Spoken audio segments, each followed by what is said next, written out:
بسم اللہ الرحمن الرحیم۔ اللہ تبارک و تعالیٰ کے مبارک پاکیزہ نام سے ابتدا کرتے ہیں جو بہت مہربان نہایت رحم والا ہے۔ حضرت موسیٰ علیہ السلام اور حضرت خضر علیہ السلام کا واقعہ چونکہ پہلے بھی بیان ہو چکا تھا، اس لیے اس پہ مزید تفصیل سے ہم کلام نہیں کریں گے، اور نئے جوائن کرنے والوں سے میں بہت معذرت چاہتا ہوں کہ اگر آپ کو اس حدیث کے بیان میں کہیں پہ بھی تشنگی محسوس ہو تو یہ سمجھ جائیے گا کہ وہ پہلے ہم اس پہ تفصیلی کلام کر چکے ہیں، اور میں آپ کو حضرت امام بخاری رحمۃ اللہ علیہ کی عادت بتا چکا ہوں، آپ کا احادیث درج کرنے کا طریقہ کار ذکر کر چکا ہوں کہ آپ بعض اوقات ایک ایک حدیث کو کئی مقامات پر لے کر آتے ہیں، یعنی 10 مقام پہ 11 جگہ آپ نے بخاری شریف میں ایک ہی حدیث کو کوڈ کیا ہے، لیکن عنوان مختلف ہوتے ہیں۔ جیسے ایک حدیث میں چوری کا ذکر ہے، زکوٰۃ کا ذکر ہے، زنا کا ذکر ہے مثال کے طور پر، تو اس کو 3 جگہ لے کر آئیں گے، چوری کے باب میں بھی لائیں گے، زکوٰۃ کے باب میں لائیں گے، اور زنا کے باب میں لے کر آئیں گے۔ تو یہ امام بخاری رحمۃ اللہ علیہ کی عادت ہے، تو جب ایک جگہ حدیث کی تفصیل سے اس پہ کلام ہو چکا ہو پھر دوبارہ اتنی تفصیل سے کرنا، یہ تھوڑا سا جو ریگولر دیکھنے والے ہیں ان پر بھی گراں گزرتا ہے۔ تو اس لیے خلاصہ کلام یہ ہے کہ حضرت موسیٰ علیہ السلام اور خضر علیہ السلام کا یہ واقعہ چونکہ پہلے 2 مرتبہ بیان ہو چکا ہے، ایک دفعہ بھی نہیں 2 دفعہ، اب یہ تیسری مرتبہ تھا، تو اس لیے ہم اسی پر اکتفا کرتے ہوئے آگے بڑھتے ہیں۔ اگلا باب قائم کیا ہے بابو من سأل وهو قائم عالما جالسا، اس شخص کا باب جس نے سوال کیا اس حال میں کہ وہ کھڑا ہوا تھا، یعنی کھڑے ہونے کی حالت میں اس نے سوال کیا ایک ایسے عالم سے جو بیٹھا ہوا تھا۔ تو معلوم یہ ہوا اس میں امام بخاری رحمۃ اللہ علیہ یہ بتانا چاہتے ہیں کہ اگر ایک عالم تشریف فرما ہوں اور کوئی کھڑے ہو کر سوال کرے تو عالم بیٹھے بیٹھے جواب دے سکتا ہے، اس میں کوئی بے ادبی کا پہلو نہیں ہے کہ یہ سائل کو جواب دیتے ہوئے علم کے ادب کی وجہ سے کھڑے ہو کر پھر جواب دیں، کوئی ضروری نہیں ہے، ایک عالم دین بیٹھ کر بھی جواب دیں تو اس میں بے ادبی کا کوئی پہلو نہیں ہوگا۔ تو لہذا حضرت ابو موسیٰ اشعری رضی اللہ تعالی عنہ روایت کرتے ہیں کہ ایک شخص نے نبی کریم صلی اللہ علیہ وسلم کے پاس آ کر عرض کی، یا رسول اللہ صلی اللہ علیہ وسلم، اللہ تعالیٰ کی راہ میں قتال کیا ہے؟ یعنی اللہ تعالیٰ کی راہ میں جنگ کرنا کون سی جنگ کہلائے گی کہ یہ اللہ کے راستے میں آدمی جنگ کر رہا ہے؟ کیونکہ ہم میں سے ایک شخص غضب میں قتال کرتا ہے، بس کسی بات پہ غصہ آ گیا تو لڑائی جھگڑا شروع کر دیتا ہے، اور ایک شخص حمیت یعنی زبان یا قبیلے وغیرہ کے تعصب کی وجہ سے قتال کرتا ہے، تو کیا یہ بھی اللہ کے راستے میں شمار ہوں گے؟ نبی کریم صلی اللہ علیہ وسلم نے اپنا سر اٹھایا، اور جس وقت آپ نے اپنا سر اٹھایا تو اس وقت وہ سائل کھڑا ہوا تھا، یعنی سرکار سر جھکا کے بیٹھے ہوئے تو اس نے کویسچن کیا، آپ نے سر اٹھایا، سائل سامنے کھڑا ہوا تھا، تو آپ نے شاید فرمایا کہ جس نے اس لیے قتال کیا یعنی جنگ کی کہ اللہ کا دین سر بلند ہو، وہ اللہ تعالیٰ کی راہ میں جنگ کرنے والا ہے۔ بس معلوم یہ ہوا کہ اگر کوئی بالفرض کوئی جنگ کرتا ہے، کوئی قتال کرتا ہے، کہیں جہاد کرتا ہے، اگر صرف اور صرف اللہ تبارک و تعالیٰ کی رضا مقصود ہو، دین کی سر بلندی مقصود ہو تو وہ اللہ کی راہ میں کہلائے گا، اور اگر کوئی سیاسی قتال کرتا ہے حکومت حاصل کرنے کے لیے، ووٹ بینک حاصل کرنے کے لیے، اپنا نام و نمود کروانے کے لیے، یا لسانی بنیادوں پر کوئی جنگ کرتا ہے، اور اسی طریقے سے اپنے دنیاوی کسی نقصان کی وجہ سے جنگ کرتا ہے اس کو پورا کرنے کے لیے، تو پھر اس کا کوئی اللہ تعالیٰ کی راہ سے کوئی تعلق نہیں ہے، اور جو فضائل جو برکات اللہ تعالیٰ کی راہ میں لڑنے کے بیان کیے گئے ان میں سے ان لوگوں کو حصہ نہیں ملے گا۔ تو آج آپ دیکھ لیں کہ اللہ کی رضا کی خاطر تو بہت ہی کم کوئی لڑتا ہوگا، ورنہ زیادہ تر ہمارا جھگڑے ہوتے ہیں زمینوں کے، پلاٹس کے، مکانوں کے، پراپرٹی کے، اور کسی نے ہمیں برا بھلا کہہ دیا تھا، کسی نے یہ کر دیا، کسی نے وہ کر دیا، کوئی اس کو محبت کے معاملات میں جنگیں ہو رہی ہیں، لڑائی جھگڑے ہو رہے ہیں، قتل و غارت ہو رہی ہے، اور اسی طرح کوئی لسانی بنیادوں پہ ایک دوسرے کو مار رہا ہے، یہ سب جو ہے اللہ کے راستے میں کوئی بھی مطلب لڑائی جھگڑا نہیں ہے، اور اس پہ کوئی ثواب کا ترتب نہیں ہے، بلکہ اگر اس میں گناہ کے پہلو شامل حال رہے اور نفسانی خواہشات کا دخل رہا تو آخرت میں سخت گرفت کا امکان ہے۔ اگلی حدیث کی طرف آتے ہیں، اب یہ بھی حدیث پہلے گزر چکی ہے اور تقریباً اسی عنوان کے ساتھ ہے کہ باب السوالی والفتیا عند رمی الجمار، یعنی شیطان کو کنکریاں مارتے وقت سوال کرنا۔ میں پہلے حدیث ذکر کر دیتا ہوں، آپ نے پہلے سنی ہے، جو ریگولر سن رہے ہیں سنتے ہی سمجھ جائیں گے وہ حدیث یہ پہلے بیان ہو چکی ہے، اور پھر اس پہ تھوڑا سا میں کلام کر دوں گا۔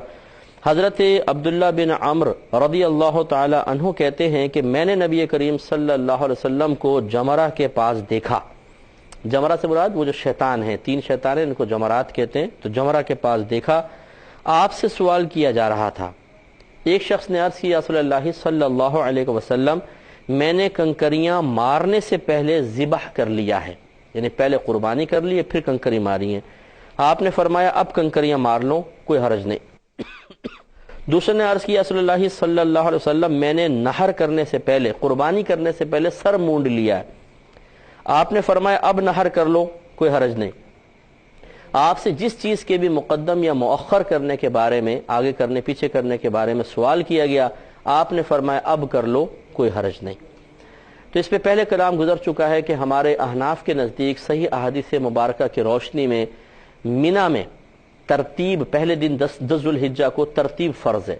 پہلے ہمارے ہاں کنکری ماری جائے گی، اس کے بعد قربانی کی جائے گی، اس کے بعد حلق کیا جائے گا۔ جو اس کے خلاف کر لے گا اس پہ دم لازم ہو جائے گا۔ اور یہ حدیث جب پہلے گزری تھی تو میں نے اپنی احناف کی تائید کی حدیثیں بھی بحوالہ آپ کی خدمت میں عرض کر دی تھی، جنہیں ملاحظہ فرمانا ہو وہ پچھلے پروگرام دیکھ لیجئے، تو انشاءاللہ عز و جل اس میں یہ چیز آپ کو حاصل ہو جائے گی۔ تو اب دوبارہ ہم اس میں کلام نہیں کرتے ہیں اور آگے چلتے ہیں۔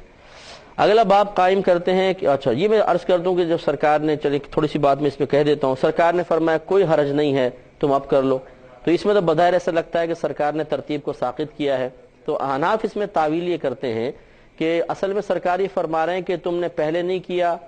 مثلا جیسے پہلے والے صحابی نے کہا رسول اللہ میں نے کنکریاں مارنے سے پہلے ذبح کر لیا، فرمایا اب کنکریاں مار لو، کوئی حرج نہیں۔ مطلب یہ ہے کہ تمہارا حج ہو جائے گا، اس میں کوئی حرج نہیں ہے، اس میں اس کا انکار نہیں ہے کہ تم پہ دم بھی لازم نہیں ہوگا، بلکہ سرکاری کہنے کا مطلب یہ ہے کہ تم نے اگر ترتیب بدل دی ہے تو یوں نہ گھبراؤ کہ شاید تمہارا حج نہیں ہوا، حج ہو گیا، اس میں کوئی حرج نہیں ہے، حج ہو جائے گا۔ ہاں اب تم ترتیب چونکہ قائم کرنا ضروری تھا اور تم نے ترتیب قائم نہیں کی ہے تو دم تم پہ لازم ہوگا۔ دم کا ذکر یہاں پر نہیں ہے، وہ دوسری حدیثوں کے اندر تھا جو آپ کی خدمت میں بیان کر دی گئی تھی۔ اب یہ اگلا باب قائم کرتے ہیں، باب قول اللہ تعالی، اللہ تبارک و تعالی کے قول کا باب کہ وما اوتیتم من العلم الا قلیلا، اور تم کو جو بھی علم دیا گیا ہے وہ کم ہے، یعنی یہ روح کے بارے میں ہے اللہ تعالیٰ نے، اور خطاب اس میں نبی کریم صلی اللہ علیہ وسلم کے بارے میں نہیں ہے بلکہ اوتیتم جمع کا صیغہ ہے کہ اے لوگو تمہیں جو علم دیا گیا ہے وہ بہت ہی تھوڑا سا دیا گیا ہے۔ اس کے تحت یہ حدیث پاک لے کر آئیں گے۔ حدیث نمبر ہے 125۔ حضرت عبداللہ بن مسعود رضی اللہ تعالی عنہ بیان کرتے ہیں کہ میں نبی کریم صلی اللہ علیہ وسلم کے ساتھ مدینہ شریف کے کھنڈرات میں جا رہا تھا، سنسان علاقہ تھا، وہاں جا رہا تھا، اور آپ جس لاٹھی پر ٹیک لگاتے تھے وہ آپ کے ساتھ تھی۔ ایک عصا مبارکہ سرکار کے پاس ہوتا تھا، جب آپ کبھی کھڑے ہوتے تھے اس پہ سہارا لگا کر آپ کھڑے ہو جاتے تھے۔ تو آپ یہود کے ایک گروہ کے پاس سے گزرے، انہوں نے ایک دوسرے سے کہا کہ ان سے روح کے متعلق سوال کرو۔ ان میں سے بعض نے کہا کہ سوال نہ کرو، یہ کوئی ایسا جواب نہ دینے جس کو تم ناپسند کرو گے۔ دوسروں نے کہا کہ ہم ان سے ضرور سوال کریں گے۔ پھر ان میں سے ایک شخص نے کھڑے ہو کر کہا کہ یا ابا القاسم، اے ابو قاسم، روح کی حقیقت کیا ہے؟ تو نبی کریم صلی اللہ علیہ وسلم خاموش رہے، انہوں نے سوال کیا، سرکار خاموش ہو گئے۔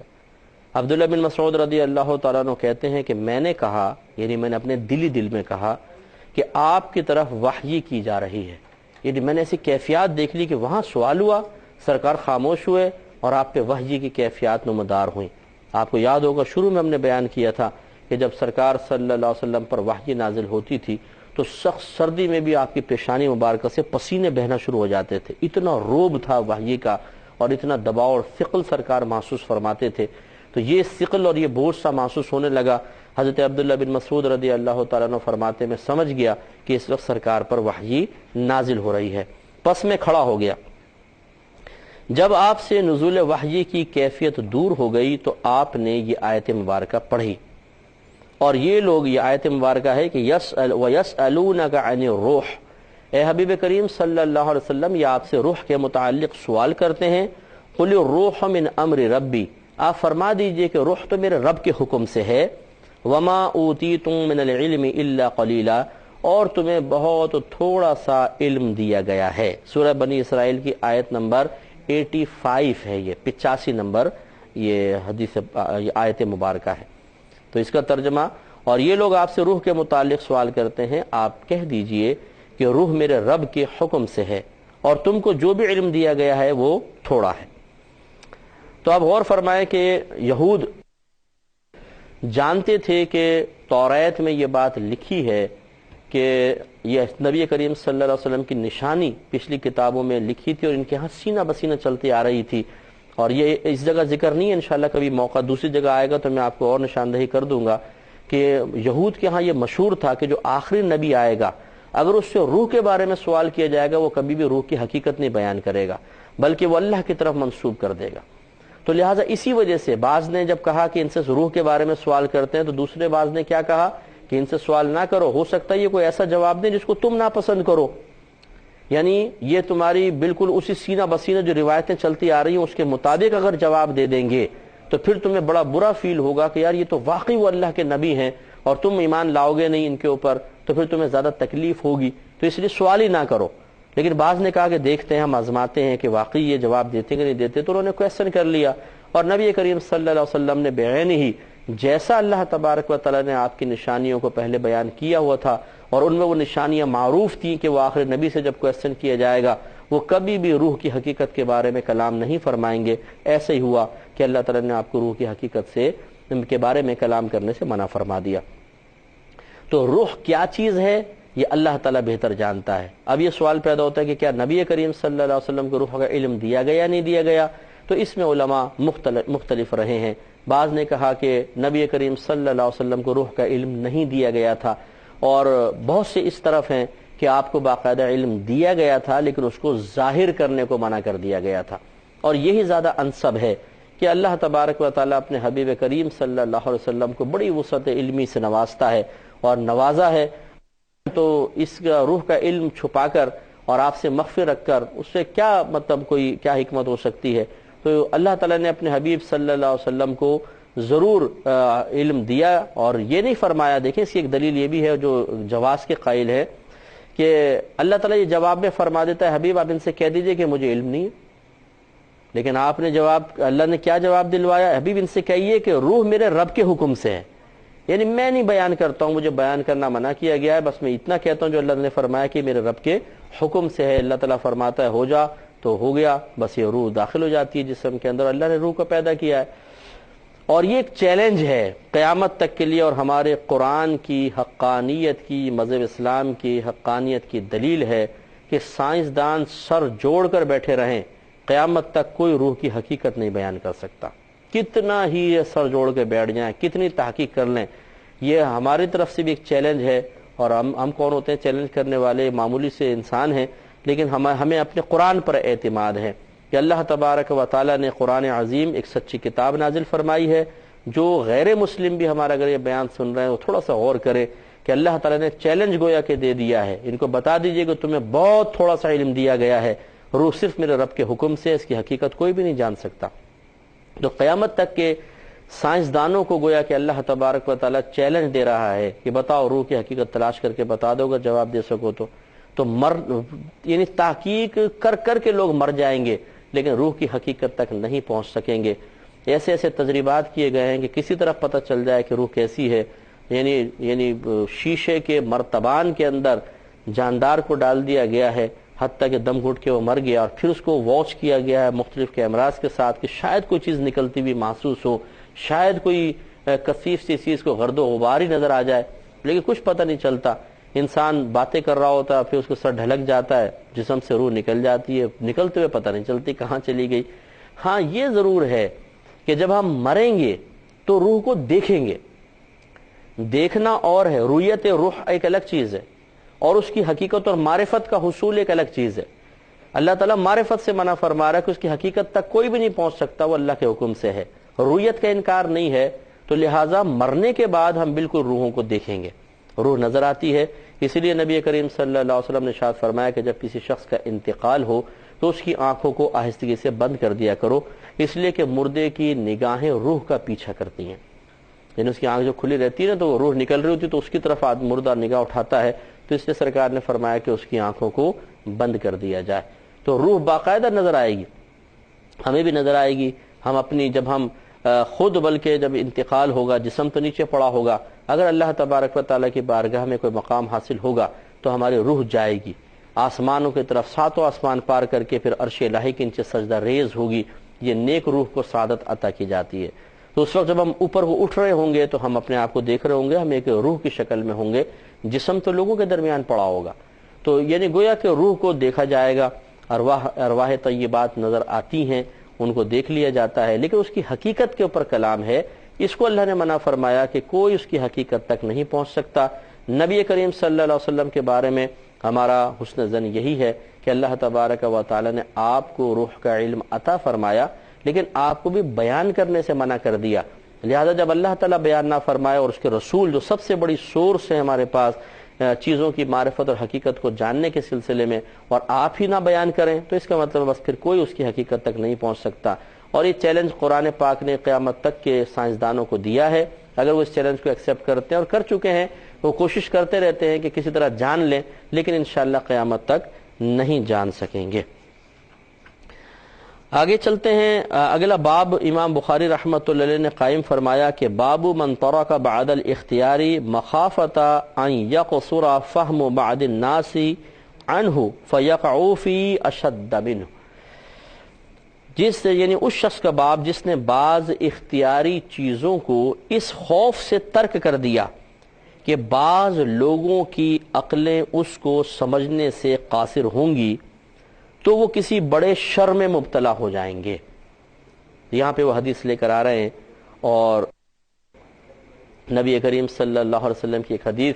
جس میں لوگوں کی عقول کے مطابق کلام کرنے کے بارے میں ارشاد فرمایا، گویا کہ امام بخاری استدلال کر رہے ہیں کہ لوگوں کے سامنے ان کی عقل کے مطابق کلام کرنا چاہیے، ایسی باتیں لوگوں کے سامنے نہ کریں کہ ان کی عقلیں اس کو قبول نہ کر سکیں، چھوٹے لوگ ہوتے ہیں، چھوٹے ذہن کے لوگ ہوتے ہیں، اور پھر اس چیز کا انکار کر بیٹھیں۔ اس لیے عالم اور مفتی کو بھی چاہیے کہ بہت پیچیدہ اور دقیق قسم کے مسائل اور دقیق تحقیقیں عوام کے سامنے بیان نہ کریں، کہ ہو سکتا ہے کہ عوام اپنی کم فہمی کی بنا پر، کم علمی کی بنا پر اس کی حقیقت تک، اس کی معرفت تک نہ پہنچ، صحیح معرفت تک نہ پہنچ سکے اور انکار کر بیٹھے تو گناہ گار ہوں گے۔ حدیث کرتے ہیں، حدیث نمبر 126 اس کے تحت ہے۔ حضرت ابن زبیر رضی اللہ تعالی عنہ کہتے ہیں کہ سیدہ عائشہ صدیقہ رضی اللہ تعالی عنہا تم کو بہت راز کی باتیں بتاتی تھیں، تو کعبے کے بارے میں انہوں نے تم کو کیا بتایا ہے؟ تو اس پر انشاءاللہ ہم کلام کریں گے، لیکن نیکسٹ پروگرام میں، کیونکہ ابھی وقت بہت ہی قلیل رہ گیا تھا تو بہرحال حدیث آگے تھی، میں نے بیان کر لیا تھوڑا سا، تو انشاءاللہ نیکسٹ پروگرام میں اس پہ تفصیلی کلام کریں گے۔ وآخر دعوانا ان الحمدللہ رب العالمین۔